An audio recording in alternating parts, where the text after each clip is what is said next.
बिस्मिल्लाहिर्रहमानिर्रहीम। अस्सलाम वालेकुम दोस्तों, क्या हाल वाल है? ठीक है। Grand quiz CS 101 module HTML, आज हम इसको डिस्कस करेंगे। हम ये शॉर्ट टॉपिक्स बना रहे हैं ताकि एक लंबी वीडियो ना हो जिसमें बच्चे बोर हो जाते हैं, देख के थक जाते हैं। एक एक दो दो तीन तीन मॉड्यूल्स के ऊपर हम शॉर्ट नोट्स बना रहे हैं। इसके अंदर कंसेप्ट क्लियर किया जा रहा है, क्योंकि अगर आपका कंसेप्ट क्लियर होगा, कोर्स बहुत लेंथी है, अगर आपका कंसेप्ट क्लियर होगा तो जहाँ से मर्जी क्विज आए आप उसको सॉल्व करने के काबिल हैं। इस वीडियो में हमने कंसेप्ट क्लियर करना है। आपको पूरा HTML एक ही वीडियो के अंदर पूरी HTML जो आपके कोर्स का हिस्सा है वो आपको सिखा देनी है। साथ CSS को भी टच करेंगे, थोड़ा सा हम स्टाइल टैग का भी इस्तेमाल करेंगे एक वीडियो के अंदर HTML। चलें जी दोस्तों, स्टार्ट करते हैं। बिल्कुल बिगिनर्स के लिए है, जिन्हें HTML नहीं आती। स्टार्ट करते हैं। HTML stand for hyper text markup language. Hyper text markup language. अच्छा, ये ध्यान रखने वाली बात है, ये मार्कअप लैंग्वेज है, कंपाइल लैंग्वेज नहीं है। कंपाइल लैंग्वेज वो होती है जिसके अंदर आपका कोड कंपाइल होने के बाद बाइनरी फॉर्म में कन्वर्ट होता है। इसके अंदर टैग्स होंगे, इसके अंदर टैग्स होंगे। ये एक ब्राउज़र में रेंडर होगा, जो आपने कोड लिखा है वो एक ब्राउज़र के अंदर रेंडर होगा। हमें इसके लिए जो टूल चाहिए, नोटपैड प्लस प्लस है और गूगल क्रोम है। नोटपैड प्लस प्लस में हम कोड लिखेंगे, गूगल क्रोम में जाके उसे एग्जीक्यूट करके देख लेंगे, रेंडर करके हम उसे देख लेंगे। हाँ जी, हम बात कर रहे थे HTML, hyper text markup language. अच्छा, इसमें टैग्स की सूरत में हम काम करते हैं। बड़ी इजी लैंग्वेज है। जो टैग हम देंगे, जिस तरह का काम करना है राउंड अबाउट वैसा ही टैग है। मतलब आपने टेबल बनाना है तो टेबल का टैग है, लिस्ट बनानी है तो लिस्ट का टैग है, इमेज इंसर्ट करना है तो इमेज का टैग है। तो गर्ज जिस तरह से आप काम करना चाहते हैं, राउंड अबाउट उसी तरह से मिलता जुलता सा टैग भी HTML के अंदर अवेलेबल है। और बहुत सादा लैंग्वेज है। आप देखेंगे कि एक ही वीडियो के अंदर हम ये सारा कुछ सीख जाएंगे। HTML हमेशा स्टार्ट होता है HTML के टैग से। HTML की फाइल किससे स्टार्ट होगी? HTML tag. अच्छा, पेज के दो पोर्शन होते हैं, एक को हेड पोर्शन कहते हैं, एक को बॉडी पोर्शन कहते हैं। तो यहाँ पे जो आप हेड पोर्शन के अंदर टाइटल के टैग के अंदर लिखेंगे वो आपको यहाँ पे नज़र आ रहा होगा। बात समझ में आ गई? वो आपको यहाँ पे नज़र आ रहा होगा। अच्छा, HTML के अंदर हेड पोर्शन, हेड, और फिर HTML के अंदर ही बॉडी पोर्शन। क्लियर हो रही है ना बात? हम हेड पोर्शन के अंदर सिर्फ अभी फ़िलहाल एक ही टैग यूज़ कर रहे हैं और वो है टाइटल का। अच्छा, HTML केस सेंसिटिव नहीं है। HTML केस सेंसिटिव नहीं है। ये ऑब्जेक्टिव क्वेश्चन भी मैं साथ साथ बोलता जा रहा हूँ। टाइटल, अगर मैं टाइटल ऐसे लिख दूँ, T कैपिटल कर दूँ और इधर आके T स्मॉल कर दूँ, कोई फ़र्क नहीं पड़ता, क्योंकि ये केस सेंसिटिव नहीं है। स्क्रिप्ट लैंग्वेज है, ये याद रखनी है आपने बात। ऑब्जेक्टिव का क्वेश्चन आ सकता है कि HTML is a scripting language और कंपाइलेशन लैंग्वेज, तो ये स्क्रिप्टिंग लैंग्वेज है। अच्छा जी, आगे चलते हैं। हमने देखा HTML का टैग, उसके अंदर हेड, हेड के अंदर बॉडी, हेड के अंदर एक टैग टाइटल का जो कि पेज के स्टार्ट में टॉप पे आ रहा होता है। अब बॉडी वो पोर्शन है जहाँ पे आप अपना कोड लिखते हैं, आप अपने टैग्स लिखते हैं। जो चीज़ आपने डिस्प्ले करवानी होती है वो हम बॉडी पोर्शन के अंदर लिखते हैं। अब जिस मैंने ली है हेडिंग्स, H1 वेलकम टू टेक्सोलोसॉफ्ट मेरे चैनल का नाम है, और CS 101 मॉड्यूल HTML। एक कोड हमने लिख लिया पहली बार। अब इसको चला के रन करके देखते हैं। रन करने का तरीकाकार बड़ा आसान है। आपने फाइल बना के इसकी एक्सटेंशन .html रख के सेव करके फिर ये इसको रन करना है। डबल क्लिक किया, ये देखें जी, ये चल पड़ा वेलकम टू टेक्सोलोसॉफ्ट और CS 101 मॉड्यूल HTML। अब हम आगे चलते हैं। आगे हम इसके अंदर अब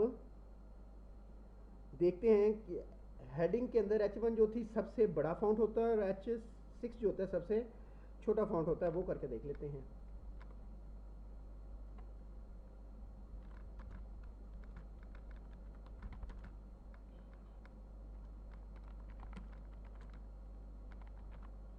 जो टैग ओपन करेंगे हम उसे हम क्लोज भी करेंगे।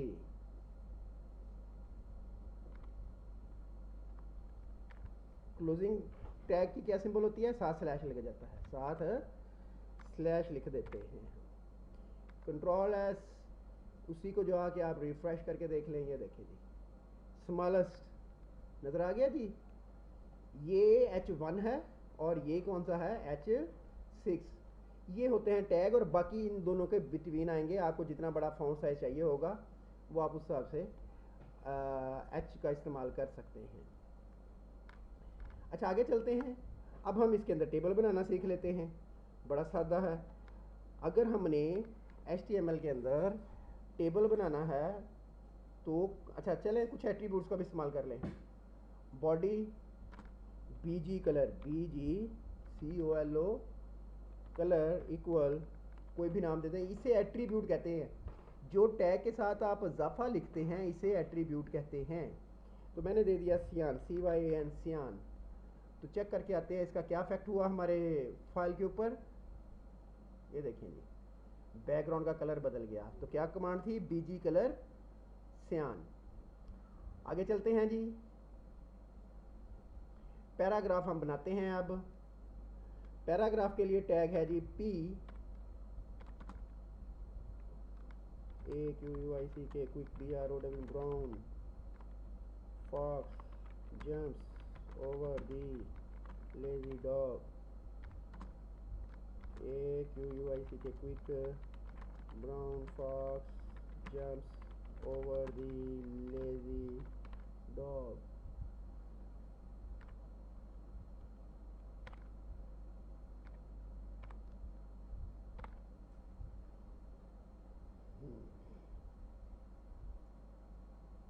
इसको रैप कर लेते हैं हम।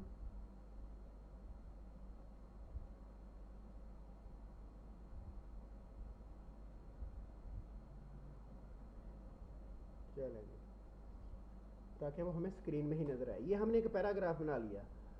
अब मैं पैराग्राफ को फाउंट कलर भी दे सकता हूँ। तो fount space COLOR colour equal red.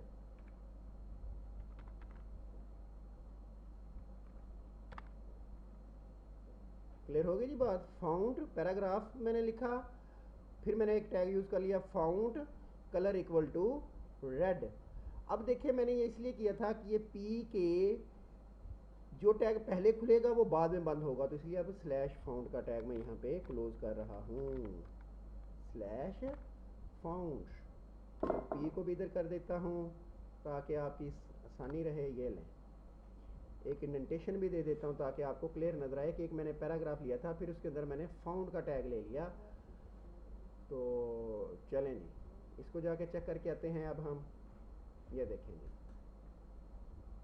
Clear हो रही है ना जी बात। बैकग्राउंड का कलर मैंने बदला, टेक्स्ट का कलर मैंने बदला, पैराग्राफ यूज़ किया। अब हम क्या करते हैं, टेबल बना लेते हैं एक अदद। तो टेबल का बड़ा सादा सी बात है, इसके अंदर कमांड ही टेबल है। इसके अंदर क्या है, कमांड ही टैग ही टेबल है। मैं जो टैग ओपन करता हूँ साथ उसे क्लोज कर लिया करता हूँ ताकि मैं भूल ना जाऊँ। अब टेबल किस चीज़ पे मुश्तमिल होता है, टेबल मुश्तमिल होता है रोज एंड कॉलम्स पे। तो इसके अंदर टैग ही TR है, टेबल रो। अब रोज के अंदर क्या होते हैं, कॉलम है। रोज के अंदर क्या होते हैं, कॉलम। तो हम पहले रो बनाई है मैंने, एक रो शुरू की, रो स्टार्ट की, रो एंड की। अब इसके अंदर मैं कॉलम्स बनाऊंगा। तो कॉलम बनाने के लिए फार्मूला है TH पहले मैं लिख रहा हूँ, फिर मैं इसका मकसद समझाता हूँ। चलो मैं TD ही करते। टेबल डाटा, कॉलम बनाने के लिए क्या formula, table data serial number /TD। उसके बाद table data name of student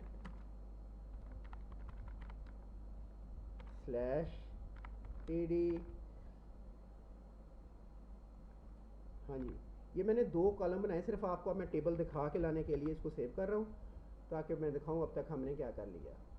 ये देखिए जी, आपको नज़र आ रहा है serial number name of student, but table आप कहेंगे कोई लाइंस नज़र नहीं आ रही, इसे बॉर्डर कहते हैं। तो बॉर्डर हमें खुद देना है। तो यहाँ पे एट्रीब्यूट को इस्तेमाल होगा BORDR बॉर्डर इक्वल टू मैंने मोटी लाइन लगाई है, 1 करेंगे तो ब्रेक लाइन लगेगी, थिक लाइन लगाई है मैंने, ये देखें जी।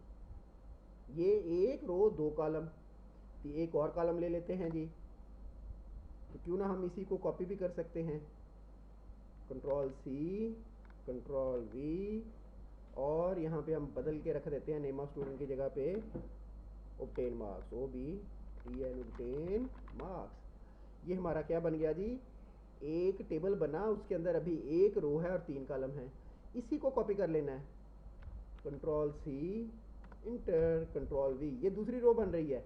अब दूसरी रो जाहिर सी बात है सीरियल नंबर की जगह पे हम कोई नंबर लिखेंगे 1, नेम ऑफ स्टूडेंट की जगह पे हम नेम लिखेंगे किसी का, मैं लिख रहा हूँ UHAMMAD मोहम्मद सुबहान, ऑब्टेन मार्क्स मैंने लिख दिए जी 900, कंट्रोल एस। अब जाकर मैं दिखाता हूँ आपको कि हमारा टेबल कैसे नज़र आ रहा है, ये देखेंगे, क्लियर हो रही है बात। अब ये इसकी स्टैंडर्ड विड्थ है, अगर आप इसकी विड्थ बढ़ाना चाहें, चलें कुछ एक और एट्रीब्यूट का इजाफा कर देता हूँ मैं, WIDTH विड्थ इक्वल, ये ध्यान रखें इक्वल के साथ डबल क्वेश्चन मार्क के साथ आपने लिखना है 50%। अब फैक्ट पे गौर करना है आपने, ये देखें ये टेबल आपका यहाँ तक आ रहा है, जब मैंने इसकी विड्थ 50% कर दिया तो वो देखें 50% पे, अगर आप इसे सो ऑन जितना आप कहेंगे ये उतनी स्क्रीन पे जगह ले लेगा, जितना आप कहेंगे ये उतनी स्क्रीन पे जगह ले लेगा, लेट्स दैट चैलेंज। अब ये देखें, आपने अक्सर देखा है कि ये जो टेबल की हेडिंग होती है ये बोल्ड होती है, मगर ये सेम है, इसलिए जो सिर्फ हेड वाला पोर्शन है वहाँ पे आपने TH लिखना है, TH, इसे कहते हैं टेबल हेडिंग, क्या बोलते हैं इसे, टेबल हेडिंग, इसलिए मैंने इसे रिप्लेस कर दिया TH से। एक मैं जानबूझ के छोड़ रहा हूँ ताकि आपको फ़र्क समझ आ जाए, कंट्रोल S, रिफ्रेश, वो देखिए ये बोल्ड हो गया, ये मैंने जान के छोड़ दिया था। ये इस तरह से इसके अंदर टेबल आप जितनी भी रोज़ आप बनाना चाहें वो आप बनाते जा सकते हैं, देखें control C, inter, control V, तो एक की जगह पे 2, मोहम्मद सुबहान की जगह पे मोहम्मद ताहिर, और मार्क्स मैंने बदल के समथिंग डिफरेंट कर देते हैं जी 800। ये देखिए इस तरह से टेबल बनता चला जाएगा। अब टेबल बनाने के लिए हमने क्या किया था, टेबल का एट्रीब्यूट यूज़ किया, टेबल का टैग यूज़ किया, उसके अंदर 2 एट्रीब्यूट लगाए, बॉर्डर का और विड्थ का। टेबल के अंदर टेबल रो होती है, रो के अंदर टेबल हेड, अगर फर्स्ट रो बना रहे हैं तो table head, second third so on के लिए फिर टेबल डाटा का टैग आप यूज़ करते चले जाएंगे। अच्छा, इसके अंदर अब अगर आपने टेक्स्ट को बोल्ड करना है, आपने किसी टेक्स्ट को बोल्ड करना है, बिलफर्ज मैं पैराग्राफ ही ले लेता हूँ, PAKISTN पाकिस्तान जिंदाबाद,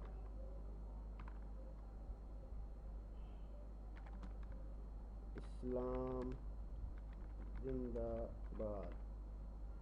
अच्छा, यहाँ पे आके मुझे इस्लाम को बोल्ड करना है, चलो मैं पहले ये दिखाता हूँ आपको नज़र कैसे आता है, फिर जाके आगे अगला काम करते हैं। /P सेव, देखते हैं कि क्या नज़र आ रहा है, पाकिस्तान जिंदाबाद, इस्लाम जिंदाबाद। इस्लाम को बोल्ड करना है तो क्या करना पड़ेगा, इसके शुरू में जाके B और /P, control S, let's see, वो देखिए क्लियर होगी बात। इस तरह से आप किसी भी टेक्स्ट को बोल्ड भी कर सकते हैं। अच्छा, आगे चलते हैं जी। आगे हमने क्या करना है, अब हम लिस्ट बनाना सीख लेते हैं। घरों में हमें अमूमन दे दी जाती है कि जी ये ग्रॉसरी की लिस्ट है, तो आप ये सामान ले आएँ, ठीक है। तो लिस्ट बनाने के लिए इसके अंदर टैग क्या है, 2 तरह से लिस्ट होती है, एक को ऑर्डर लिस्ट कहते हैं और एक को अनऑर्डर लिस्ट कहते हैं। ऑर्डर लिस्ट और अनऑर्डर लिस्ट देख के भी आपको पता चलता है, जिसके साथ नंबरिंग होगी वो ऑर्डर लिस्ट होगी, जिसके साथ बुलेट्स होंगे वो अनऑर्डर्ड लिस्ट होगी। चलें जी, हम पहले ऑर्डर्ड लिस्ट बना लेते हैं। OL टैग ही है OL, आपको पता है साथ ही क्लोज भी करना है /OL। अच्छा, अब मुझे करना ये है, लिस्ट के अंदर क्या होता है, लिस्ट आइटम, मैं आपको लिस्ट दे रहा हूँ, ये सब्ज़ी लानी है, मार्केट जाना है, तो ये लिस्ट है। तो लिस्ट के अंदर क्या होता है, आइटम्स होते हैं। तो सेम वही प्रोसीजर यहाँ पे कि यहाँ पे भी लिस्ट आइटम होंगे, LI। तो मैं कह रहा हूँ जी मैं टमाटो लेने जा रहा हूँ, तो /LI। बड़ा सादा है, HTML बहुत इजी लैंग्वेज है। अगला लिस्ट आइटम क्या है जी मेरे पास, LI। फिर वही उसी तरह से लिखते हैं ना आपने, LI। तो इस बार हम पोटैटो ले लेते हैं, /LI। अब मुजारी सी बात है, मुझे यही काम करते जाना, क्यों ना कॉपी पेस्ट कर लिया जाए। तो Ctrl+C, inter, Ctrl+V, inter, Ctrl+V, inter, Ctrl+V, inter, Ctrl+V। तो इसको आगे बदल देते हैं, मैंगोज कर देते हैं, एप्पल कर देते हैं।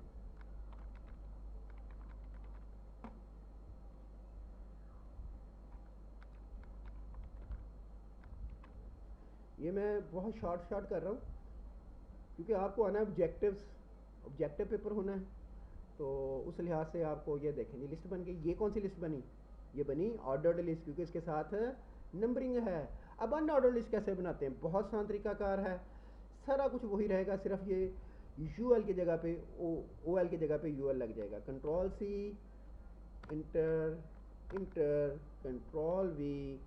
तो यहाँ पे मैंने अनऑर्डर लिस्ट कर दी, UL कर दिया। बाकी सारा कुछ वही रहेगा, बाकी सारा कुछ वही रहेगा। यहाँ पे मैं एक हेडिंग ले लेता हूँ, H2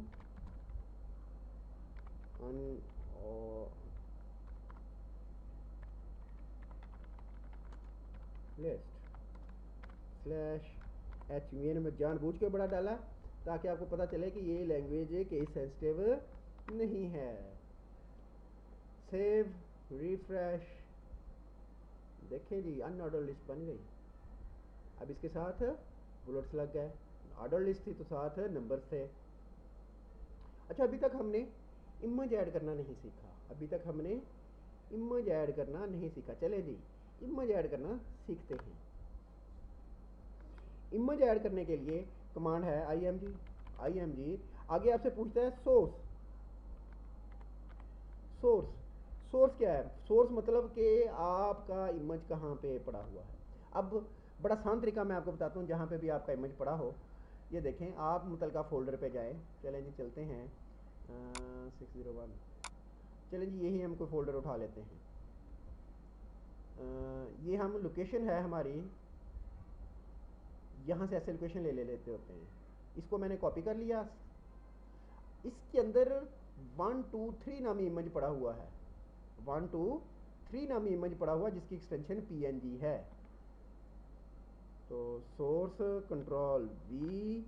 अच्छा ध्यान रखिएगा, इस फोल्डर के अंदर पड़ा है वो क्या, 123.png, 123.png।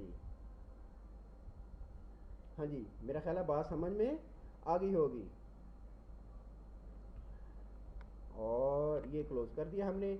और भी एट्रीब्यूट्स हैं, मैंने वो लगाया नहीं, पहले इमेज हम अपलोड कर लें फिर देखते हैं बाकी एट्रीब्यूट्स को भी। हाँ जी, कहाँ पे गड़बड़ हुई, इमेज src इक्वल में गड़बड़ हुई कि जी इक्वल नहीं दिया था, वो बुरा मान गया। चलें जी बुरा नहीं मानो भाई, हम आ रहे हैं। ये देखें जी इमेज अपलोड हो गया है। अच्छा, ये बहुत बड़े साइज़ में अपलोड हुआ है, इसलिए मैंने दिखाने के लिए ऐसे बड़ा साइज़ किया था। अब इसके एट्रीब्यूट्स कुछ लगाते हैं। width विड्थ इक्वल मैंने कर दिया जी 3, हाइट height हाइट इक्वल 300। अच्छा ध्यान रखना, ये डबल क्वेश्चन मार्क भूलना नहीं है, नहीं तो फिर वो बुरा मान जाता है। Ctrl+S और यहाँ पे आके रिफ्रेश, वो देखें जी 300/300 हो गया। अब मैं चाहता हूँ कि ये राइट साइड पे जाए, तो हाइट इसकी ना ज़्यादा हो गई है तो अच्छा नहीं लग रहा, तो इसको 200 कर दिया मैंने। और ALIGN align equal double question mark right RIGHT right. Ctrl+S, let me check, ये लें जी, वेरी गुड जी। अब हम जैसे चाह रहे थे वैसे ये बनता जा रहा है। ये हमारी फाइल पूरी बनती चली जा रही है। हम इसके अंदर टेबल बनाना देख चुके हैं, लिस्ट बनाना देख चुके हैं, इमेज लगाना देख चुके हैं। हाँ, एक और चीज़ हम अब देखते हैं, हाइपरलिंक कैसे लगाते हैं। हाइपरलिंक मतलब अगर हमें किसी और वेबसाइट पे, किसी एड्रेस पे पहुंचना हो तो उसके लिए हम क्या करते होते हैं, हाइपरलिंक लगाते होते हैं। मैं अभी आपको बताता हूँ। बिलवर्स, आप टेक्स्ट सोलोसॉफ्ट चैनल ओपन करना चाहते हैं, क्या जी, टेक्स्ट सोलोसॉफ्ट चैनल ओपन करना चाहते हैं यहीं से, टू फॉर मोर वीडियोस। अच्छा चलें, एंड हाइपरलिंक लगाने के लिए जो टैग है, ए का एंकर टैग, और ये आपसे पूछता है HREF रेफ इक्वल, मतलब वो पाथ बताओ जहाँ पे आप जाना चाहते हैं। चलें जी, पाथ खोल लेते हैं। तो मैं ऐसे कहता हूँ, यूट्यूब पे मैं क्लिक करूँगा, मैं अपने चैनल पे क्लिक करूँगा, तो ये मेरा चैनल का एड्रेस है, मैंने कॉपी कर लिया। कंट्रोल सी, यहाँ पे आके कंट्रोल वी, और अब ये वो जगह है जहाँ पे आप उसे बताओगे कि नज़र क्या है। For more video click here, for more videos please CLICK click here. चलें जी, अब हमें क्या करना है, एंकर टैब जो हमने खोला था उसे हमें क्लोज करना है। तो /A, ये एंकर टैग क्लोज हो गया। अब देख के आते हैं कि ये कैसा नज़र आ रहा है। कहाँ गया जी हमारा, ये था जी हमारा रिफ्रेश। ये देखें जी, for more videos please click here, मैं इस पर क्लिक करके देखता हूँ। वेरी गुड जी, मेरा चैनल खुल गया, मेरा चैनल खुल के आपके सामने आ गया। सो ऑन, कोई भी एड्रेस आप फेसबुक खुलवा लें या याहू खुलवा लें, जो आप खुलवाना चाहें, जो आप एड्रेस देंगे वो ये साइट ओपन कर देगा। तरीकाकार मैंने आपको बता दिया। एंकर टैब लगाना है, HREF के अंदर आपने वो पाथ देना है जहाँ पे आप उसको क्लिक करके लेके जाना चाहते हैं, और फिर आपने वो टेक्स्ट लिखना है जो यूज़र को नज़र आ रहा होगा। चलें दोस्तों, यही कुछ आपका था, मतलब HTML का। आपने HTML देख लिया, हाइपर टेक्स्ट मार्कअप लैंग्वेज, इसके अंदर टेबल बना के देखा हमने, लिस्ट बना के देखी, इमेज लगा के देखा, एंकर टैग का इस्तेमाल किया, हेडिंग का इस्तेमाल किया, पैराग्राफ का किया, बोल्ड इटैलिक, ये सारा कुछ हमने करके देखा। चैनल को ज़रूर सब्सक्राइब कीजिएगा, क्योंकि 101 के ऊपर और HTML के ऊपर मज़ीद बहुत सारी वीडियोस अपलोड होंगे। इसके ऊपर सब्जेक्ट वाइज, मॉड्यूल वाइज मैं वीडियोस अपलोड करता चला जाऊंगा। तो अगर कोई क्यूरी हो तो क्वेश्चन में, कमेंट्स में बता दीजिएगा। थैंक यू वेरी मच, अल्लाह हाफिज़, बेस्ट ऑफ लक।